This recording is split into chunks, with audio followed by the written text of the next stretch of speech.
যখন নিহত তৃণমূল কর্মীর বাড়িতে গেলেন অভিষেক বন্দ্যোপাধ্যায়, তখন কাদা ডিমে একদম লুটোপুটে অবস্থা অভিষেক বন্দ্যোপাধ্যায়, কি বলবেন আপনি? এটাই প্রাপ্য ছিল।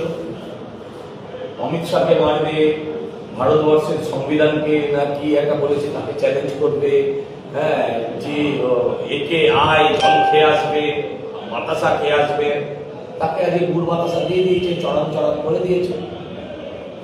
এটাই হয়, প্রতিবার বেরো না, ঝড়ে পড়ে যাবে। কুণাল ঘোষ ভেবেছিল বিজেপিকেও ছাগলের মতন মুড়িয়ে খাবে, এখন লোককে ছাগল বানিয়ে দিচ্ছে। কুণাল ঘোষ বলছেন যে এখানে একজন নিহত কর্মীর বাড়িতে সর্বভারতীয় সভাপতি এসছেন, এটা বিক্ষোভের দেখানোর জায়গা নয়, যেখানে বিজেপি। এতদিন কি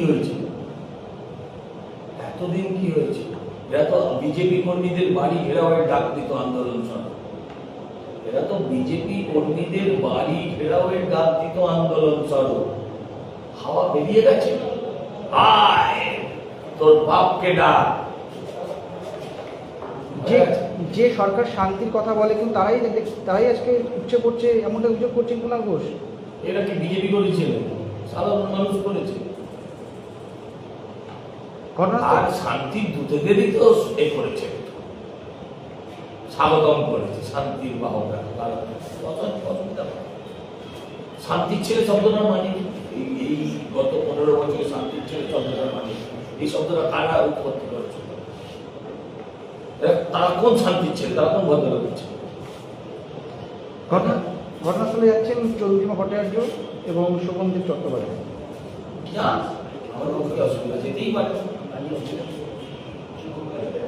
এমনভাবে বললেন যেন ডোনাল্ড ট্রাম্প আসছে, চন্দ্রিমা ভট্টাচার্য যাচ্ছে, নিজের কেন্দ্রে হেরে ভূত সে যাচ্ছে সোনার।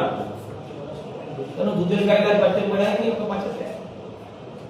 দুধের গাইদের ফৌজ 1 সেকেন্ডে আমাদের 13টা বাজিয়ে দেবে, কেন ভুল?